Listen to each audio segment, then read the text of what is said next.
inalsuman dorado. Partneran natin mga kapatong pritong Gigi ang inalsuman na payo dorado. Yan natin mga kapatong kubo sa sitaw. Pritong Gigi mga kapats. Siyempre mga kapato, di mawawala ang malunggay sa katalbos ng kamuti. Sa mga kapato, ganyan lang ang paghiwa ng upo pang lagay sa kinalamansiang isda. Yan mga kapato, talbos ng kamuti. So yan mga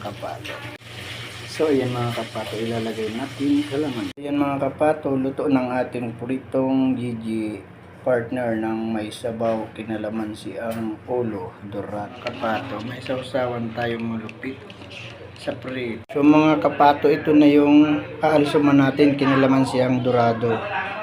Templado na mga kapato. Ganyan lang mga kapato yung tubig. Ayan. Sinabay ko na nga pala mga kapato yung upo at sitaw para sabay na sa isda maluto.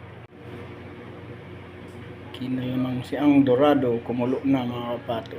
So yan mga kapato, luto na ang ating inalsumang dorado. Kain na tayo, luto na po.